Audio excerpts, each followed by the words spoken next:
কোনো মেয়ে যদি কোনো ছেলেকে পছন্দ হয়ে থাকে তাহলে কি তাকে সরাসরি বিয়ের প্রস্তাব দিতে পারবে? এই বিষয়ে শরীয়তে কোনো নিষেধাজ্ঞা আছে কি?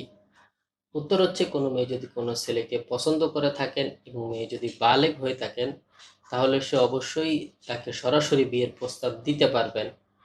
তবে যদি নাবালেগ হয়ে থাকেন তাহলে সেক্ষেত্রে পরিবারের অনুমতি লাগবে। আম্মাজান হযরত খাদিজা রাদিয়াল্লাহু আনহা প্রিয় নবী সাল্লাল্লাহু আলাইহি ওয়াসাল্লামের সৎকর্ম এবং আমানতদারিতার প্রতি আকৃষ্ট হয়ে তাকে বিয়ের প্রস্তাব দিয়েছিলেন। এছাড়া সহিহ বুখারীতে আছে, একবার এক মহিলা আল্লাহ রাসূল সাল্লাল্লাহু আলাইহি ওয়াসাল্লামের দরবারে এসে বললেন, ইয়া রাসূলাল্লাহ, আমার কি আপনাকে প্রয়োজন আছে? এই কথা শুনে হযরত আনাস রাদিয়াল্লাহু আনহুর মেয়ে বললেন, হায়, এই মহিলা কতই না নির্লজ্জ। এই কথা শুনে হযরত আনাস রাদিয়াল্লাহু আনহু বললেন, সে তোমার থেকে উত্তম, কেননা সে রাসূলুল্লাহ সাল্লাল্লাহু আলাইহি সাল্লামের সাহচর্য পেতে চায়। এই জন্য সে নিজেকে আল্লাহ রসুলের কাছে পেশ করেছেন।